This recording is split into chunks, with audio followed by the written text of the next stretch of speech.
Hola a todas y a todos. Hoy vamos a hablar de la articulación coxofemoral, también conocida como la articulación de la cadera. Em, si recordamos del punto de vista anatómico, em, la articulación coxofemoral, también conocida coloquialmente como de la cadera, es la articulación proximal del miembro inferior, que lo que hace básicamente es orientar el mismo en los tres grandes ejes y de direcciones o para apoyar el movimiento y la locomoción, ¿ya? Por ende tiene tres ejes y tres grados de movimiento, vale decir la flexo-extensión, abducción, aducción o separación, aproximación, rotación interna y rotación externa, ¿ya? Esta articulación coxofemoral, como les decía, es una articulación de una coadaptación bastante firme y posee una menor amplitud de movimiento compensado en cierta medida, obviamente por la columna lumbar, ¿ya? Pero que a la inversa de la articulación, como vamos a ver más adelante, escapulohumeral, goza de mayor estabilidad, ¿ya?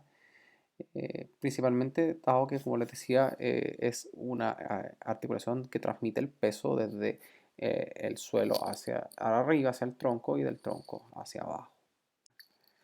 Esta es una articulación en artrosis, vale decir una bola y una esfera, muy parecida a la glenohumeral, pero sin embargo tiene bastante mayor estabilidad, como les decía, ¿ya? Principalmente debido al soporte, eh, el rol que tiene con respecto al movimiento y el soporte del peso.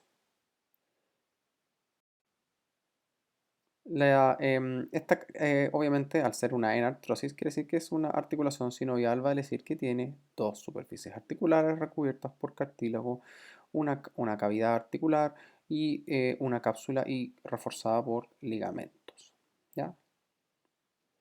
Vamos a hablar de ellos un poco más adelante.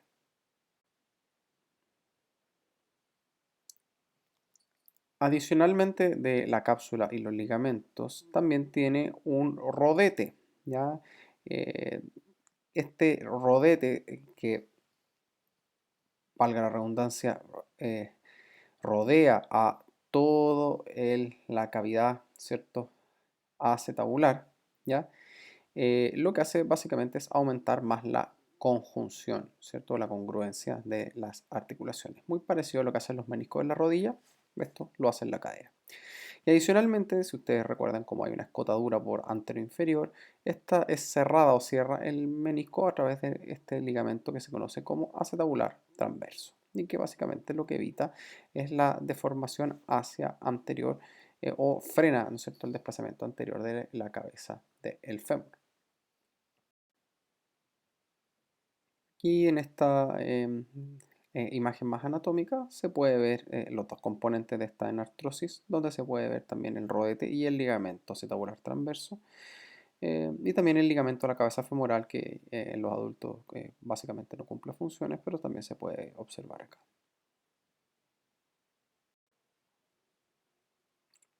Respecto a los patrones de carga del acetábulo, ustedes van a encontrar de que habitualmente son diferentes porque si bien es una enartrosis, no es una esfera y una cavidad perfecta que se acopla a esa esfera, sino que tiene una forma que no es 100%, eh, valga ¿cierto? Repitiendo lo mismo, esférica. Em, Vale decir que tiene una mayor altura sobre el diámetro anteroposterior, por ende eso está relacionado con la transmisión de las cargas, ¿ya? Como se puede ver ahí, en la bipedestación principalmente es la mayor zona de contacto, es en la porción anterosuperior del cotilo, a nivel de la cabeza femoral se produce en la porción superomedial y en sedestación en la parte inferior de la cabeza, principalmente asociado al componente de flexión. Dados estos patrones de carga, la cabeza femoral presenta un cartílago articular con diferentes grosores, el cual es más grueso en el centro superomedialmente, ¿cierto?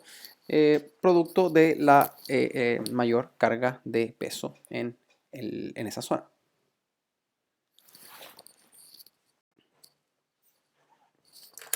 Ahora, cuando hablamos de la articulación coxofemoral, tenemos que sí o sí hablar de las angulaciones del cuello femoral, ¿ya? Ahí tenemos dos grandes ángulos que, de no estar dentro de los límites, entre comillas, normales, pueden producir disfunciones. Son el ángulo diáfisis cuello, también conocido como ángulo de inclinación, estamos hablando del fémur, y también del ángulo entre el cuello y el plano transverso, también conocido como el ángulo de anteversión, ¿ya? Eh, Vamos a hablar en primer lugar del ángulo de inclinación. El ángulo de inclinación en condiciones normales tiene, en los adultos, tiene una angulación de 125 grados entre el eje longitudinal de la diáfisis del fémur y el cuello del mismo, ¿ya? Eh, Cuando los niños son más pequeños, por ejemplo los recién nacidos, este ángulo es bastante mayor, entre 140 y 150, y que disminuye a medida que el niño va gateando y a su vez bipedestando, ¿ya? Va produciendo un acople sinérgico en donde es un proceso bastante interesante donde tanto la cabeza del fémur forma el cotilo y viceversa, ¿ya? Producto de esta carga funcional de peso durante lo que es el proceso de desarrollo psicomotor del ser humano, ¿ya? Cuando tenemos un ángulo inferior a 125 grados, tenemos lo que se conoce como una coxavara, ¿ya? Lo cual se puede ver ahí en la letra B de abajo, ¿ya?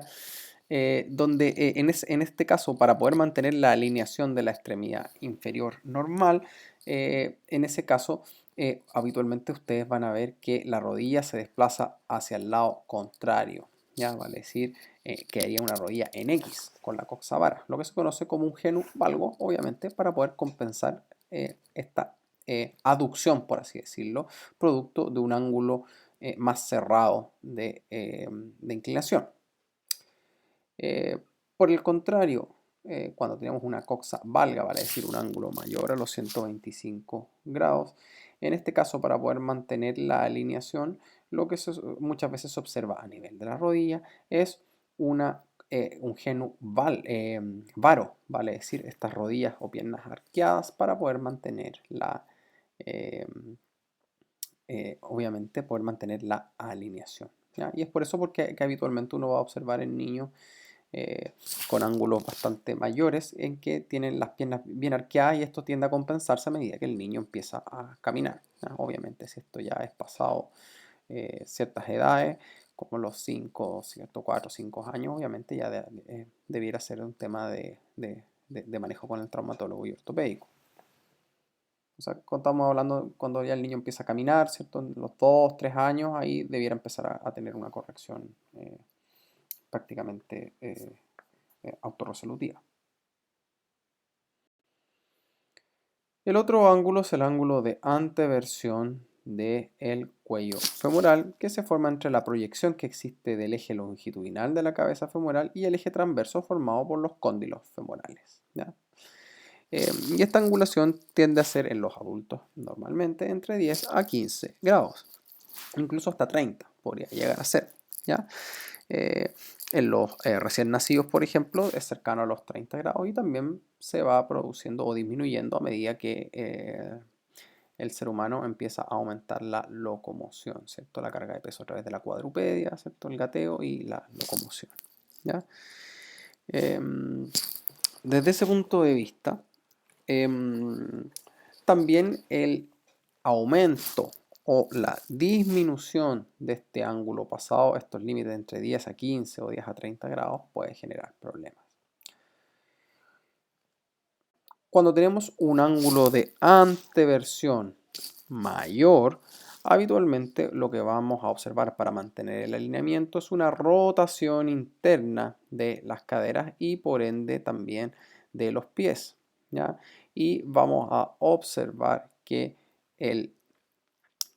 la marcha tiene un patrón con los cortejos mayores mirando hacia la línea media, ¿ya? Como se puede ver ahí en la línea 1. Vale, si a mayor ángulo de anteversión hay una mayor porción de la cabeza femoral que no está cubierta, por ende hay una mayor rotación interna de la cadera durante la marcha.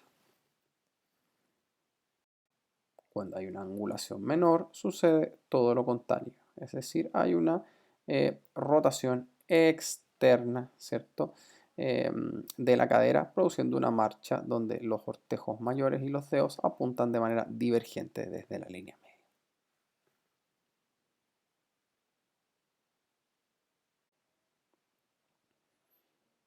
Siguiendo con el recordatorio anatómico, tenemos tres principales ligamentos que son los limitadores pasivos de la cadera. Son el ligamento iliofemoral, representado ahí por el número 3, el ligamento pubofemoral, representado por el número 4 en la figura de la izquierda, y en la figura de la derecha por posterior, el ligamento isquiofemoral.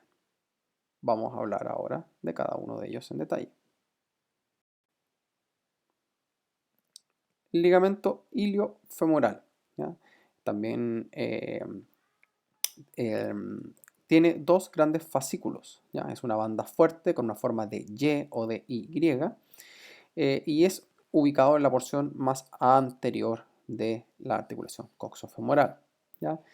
Se inserta proximalmente en la espina ilíaca anteroinferior y en el reborde acetabular, ¿ya? Y luego baja de manera divergente con dos fascículos, ¿ya? El superior o de Bertin, que es corto, fuerte y resistente, y que se eh, eh, origina o inserta, dependiendo como ustedes lo miren, en el borde superior de la cápsula, en la línea intertrocantera anterior, y termina en el borde anterior del trocánter mayor, debajo del tendón del glúteo medio.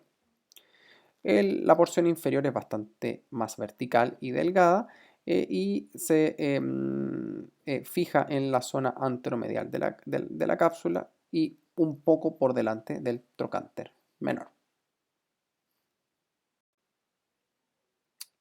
El ligamento pubofemoral, representado ahí por el número 4, tiene su inserción en la porción púbica del borde acetabular y la eminencia iliopúbica, ¿ya? En el cuerpo también y en la rama del pubis, y se une con la parte medial del ligamento iliofemoral con el fascículo inferior, ¿ya? Es un refuerzo inferior y anterior de la cápsula. Es más débil que el ligamento iliofemoral, pero evita o ayuda principalmente a restringir la separación o abducción del muslo o de la coxofemoral. El ligamento isquiofemoral es un refuerzo posterior, ¿ya?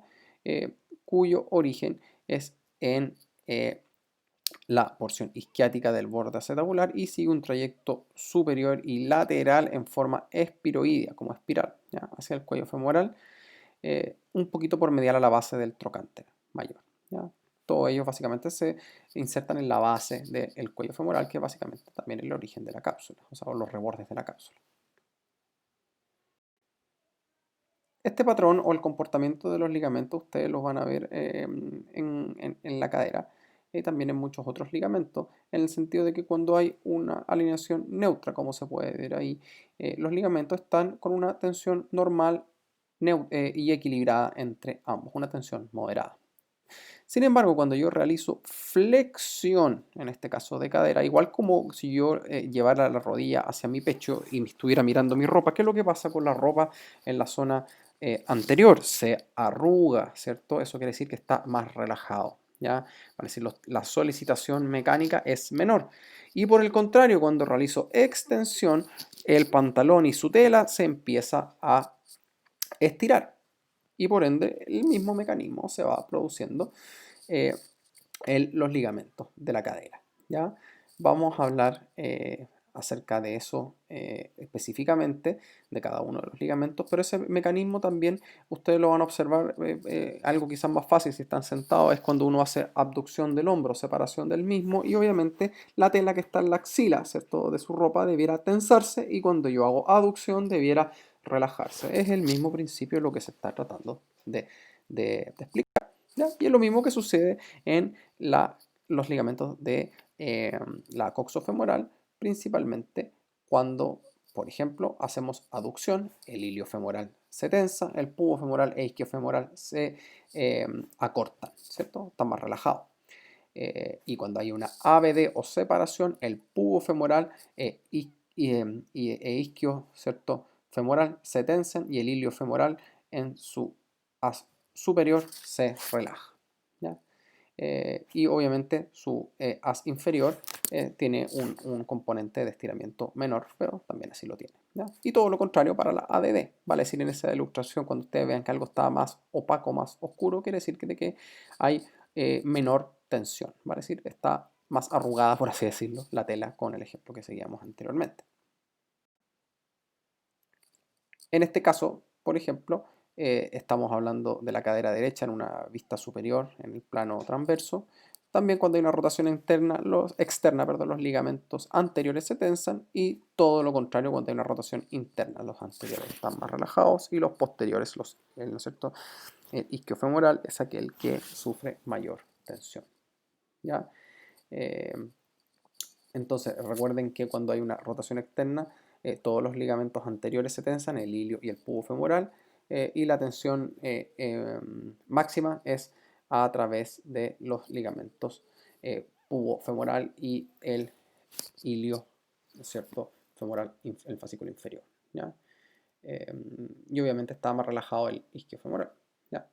Cuando hay una rotación interna, el ligamento posterior, el isquiofemoral, es aquel que se tensa con mayor medida, ¿ya? Y se relajan los ligamentos anteriores, el ilio y el pubo femoral, con sus diversos fascículos.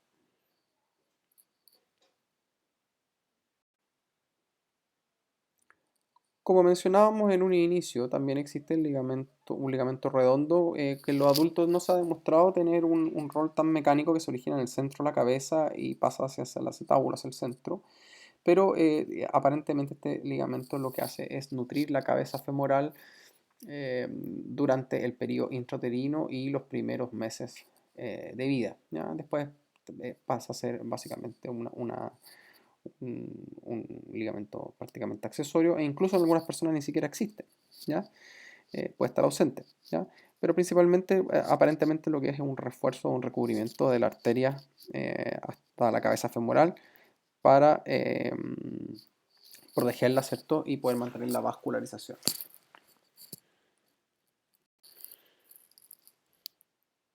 Ahora vamos a hablar acerca de la osteocinemática o osteokinemática de la cadera, ¿ya? Cuando hablamos de, por ejemplo, cualquier movimiento, recuerden que vamos a hablar de movimientos activos, cuando la persona realiza el movimiento a expensas de su fuerza muscular, o pasivos, donde un tercero o una persona, ¿cierto?, realiza el movimiento o el mismo paciente lo hace sin ocupar su fuerza muscular. Entonces, obviamente, el rango de movimiento siempre va a ser mayor pasivo más que activo, ¿ya? Em, en el caso de la articulación de la cadera o coxofemoral, la posición o la osteocinemática de la rodilla también influye a expensas de la flexibilidad, sobre todo de los músculos isquiotibiales, ¿vale? Es decir, si la rodilla está flexionada, como se puede ver en el grado, en la ilustración 3, ustedes van a encontrar que tanto activo como pasivamente los rangos son bastante mayores que cuando la rodilla está extendida, principalmente como en la figura 2, principalmente a expensas de la tensión de los músculos isquiotibiales, ¿ya? Entonces podríamos decir que activamente llega hasta los 90, obviamente esto dependiendo de la flexibilidad de cada persona, y con flexión de rodilla a los 120, ¿ya? La flexión pasiva puede incluso superar los 120 llegando a los 140, ¿ya? Y obviamente que también va a ser menor la pasiva si es que esto se realiza con la rodilla extendida o flexionada, ¿ya? Entonces, cuando nosotros hacemos una flexión pasiva de ambas caderas, el muslo también establece un amplio contacto con el tronco y habitualmente la sensación terminal de la flexión pasiva va a ser blando, vale decir, del músculo tocando con, ¿cierto?, de la porción anterior del muslo tocando con el abdomen, ¿ya? Adicionalmente, habitualmente cuando yo paso los 90 grados o cuando alcanzo los 90 grados y realizo una flexión incluso mayor, aquí hay un movimiento asociado entre la flexión de la cadera y la pelvis y el raquis lumbar, ¿ya? Vale decir, al yo realizar tanto una flexión excesiva o una extensión excesiva, el raquis y la pelvis compensa asociadamente, eso lo vamos a ver en pelvis, pero a grandes rasgos, cuando ustedes vean que una persona tiene 90 grados de flexión, esos 90 grados no son puros de cadera, sino que habitualmente van asociados a una retroversión, ¿cierto? Una inclinación hacia posterior de la pelvis y una rectificación, una pérdida de la lordosis lumbar. ¿Ya? Entonces, de esos 90, podríamos decir que 60 son coxofemorales puros y 30 son a expensas de la rectificación de la columna lumbar y la retroversión pélvica.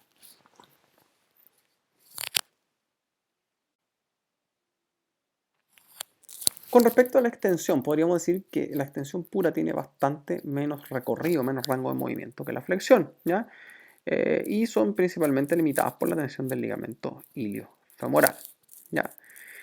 Em, al igual, al igual que en la flexión, también es limitada con respecto a el grado de flexión que se encuentra la rodilla, ¿ya? Y también la activa es menor que la pasiva, ¿ya? Obviamente, en este caso es todo lo contrario, cuando la rodilla está en extensión, ¿cierto? Al tener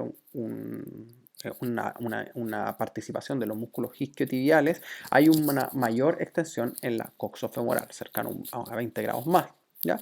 Principalmente porque al estar la rodilla flexionada, los isquiotibiales pierden eficacia al hacer flexión de cadera. Cuando hay una extensión pasiva también del cuerpo, como se puede ver acá, eh, hay una inclinación, ¿cierto?, hacia anterior para poder compensar, como se puede ver ahí en la figura 10, ¿cierto?, y poder mantener el punto de equilibrio, ¿ya? Esta extensión de cadera con esta fuerza hacia atrás conseguiremos una extensión, ¿cierto?, cercana a 30 grados. Como hablábamos anteriormente, durante la extensión principalmente se tensan todos los ligamentos anteriores y cuando hay flexión o inclinación se tensan principalmente todos los em, posteriores y relajándose los anteriores, como se puede ver ahí en la imagen número 72.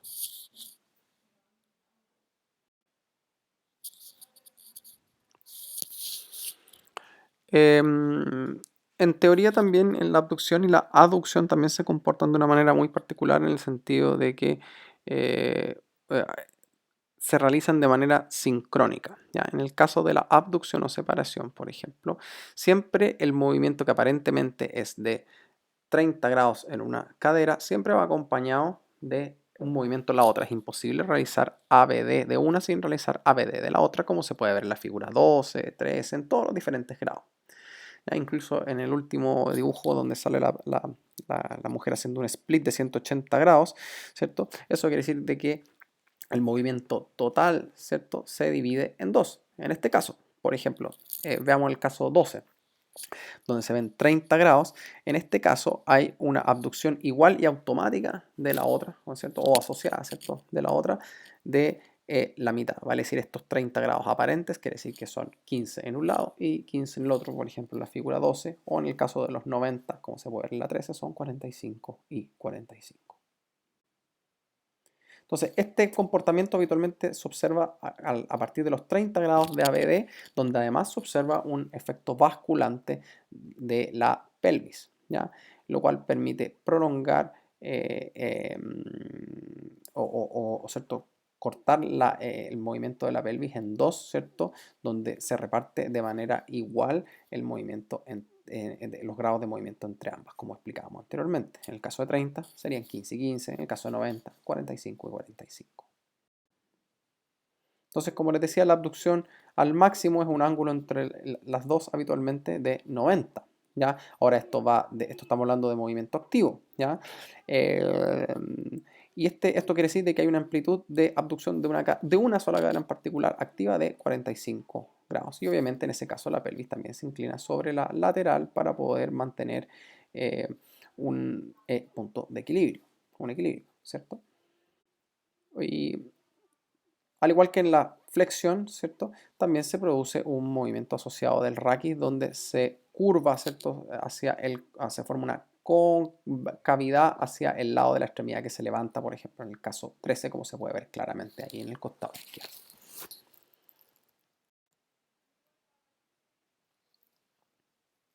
La abducción además está limitada por es importante mencionarlo, por un choque óseo, tiene un enfil bastante más duro, ¿cierto? Producto del contacto del cuello femoral con la ceja cotiloidea. Recordando también que en la abducción se produce una mayor tensión en el ligamento pubofemoral y en el iliofemoral inferior, y en la ADD todo lo contrario, ¿cierto? Una mayor tensión en el iliofemoral superior, luego en el inferior, para tener una contracción, o mejor dicho, un acortamiento o relajación en el pubofemoral.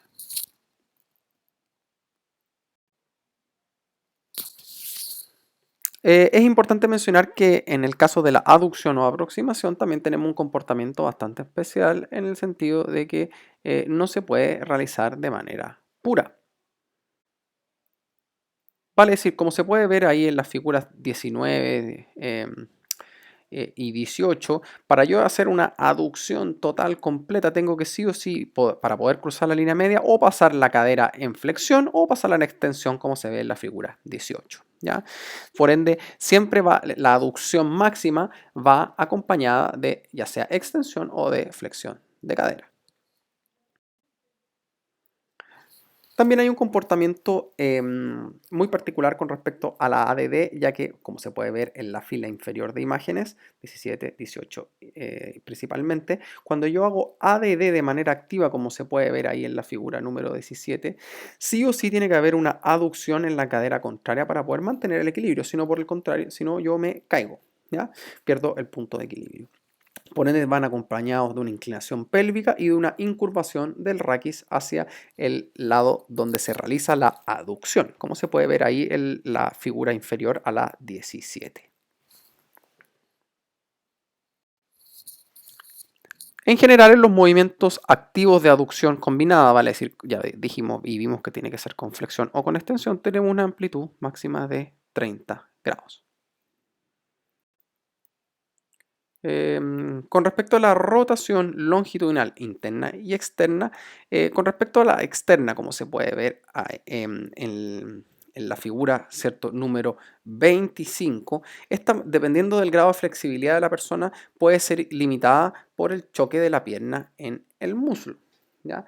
La figura 25, por ejemplo, se puede ver en prono, probándose la rotación externa, 23 posición neutra y 24 la rotación interna. ¿Ya? Las cuales, siendo la rotación externa teniendo un mayor recorrido de 60 grados y la rotación interna de 30 grados. ¿Ya? Lo mismo se puede probar si es que el balance del paciente lo permite, sedente en el borde de una camilla o silla alta, como se puede ver en la figura 27 y en la 28, y compartiendo los mismos rangos de movimiento, 30 de rotación interna y 60 de rotación externa.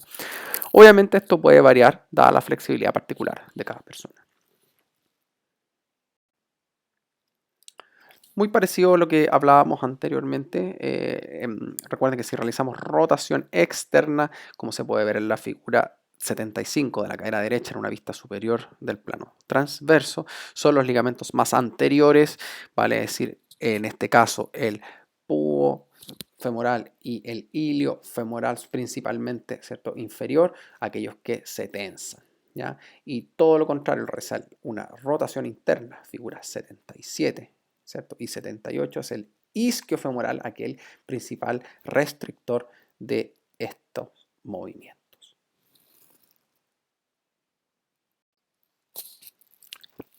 Importante, como les decía, considerar los aspectos ortopédicos en niños pequeños también. Esto lo van a ver en cursos superiores, pero también es súper importante considerar los hábitos. Si bien no son muchas veces decidores, pero sí el sentarse en una posición, como se puede ver ahí a la izquierda, el niño de polera roja, la posición del sastre, muy común en los niños cuando juegan, puede producir problemas en la alineación, si es que es sostenida por mucho tiempo, por un rato breve, no es mucho, pero finalmente vamos generando estos hábitos posturales que pueden ser de alguna manera traducirse en posturas forzadas que puedan producir desalineamiento, quizás no transitorio, ya más definitivo. Por ende, siempre deberíamos preferir que nuestros niños se sienten a lo indio, con las piernas en abducción y rotación externa, muy parecido a como está a la derecha. ¿Ya? El rezar es opcional, obviamente.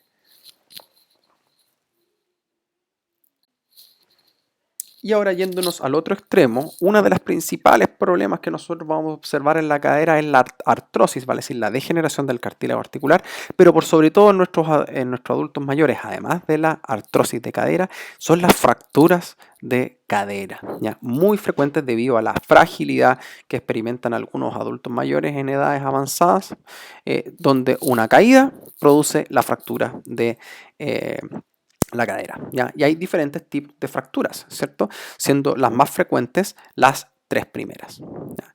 Habitualmente cuando ocurre una fractura de cadera en un adulto mayor, y también en los grados muy severos de artrosis, vale decir, de la degeneración del cartílago articular, de osteoartritis, el tratamiento es una cirugía, ¿ya?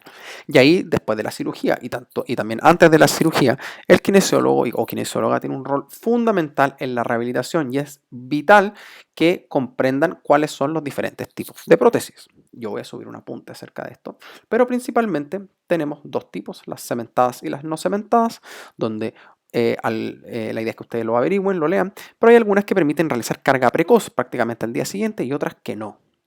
Que se usa una u otra depende de la calidad, tipo de hueso del paciente, y también obviamente de la elección del cirujano, ¿ya? Pero obviamente que si yo no puedo cargar peso, ¿cómo rehabilito un paciente?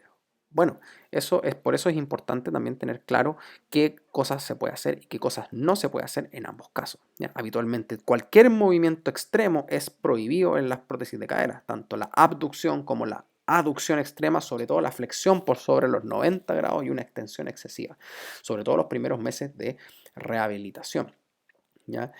Muchas veces la fractura de cadera marca un hito, un antes y un después, donde también en el caso de algunos adultos mayores va asociado ya sea por la cirugía con uso de anestesia general o por el síndrome de dismovilidad asociado posterior a la cirugía de un deterioro cognitivo, lo cual hace que las fracturas de cadera marquen un hito importante en muchas personas, ¿ya?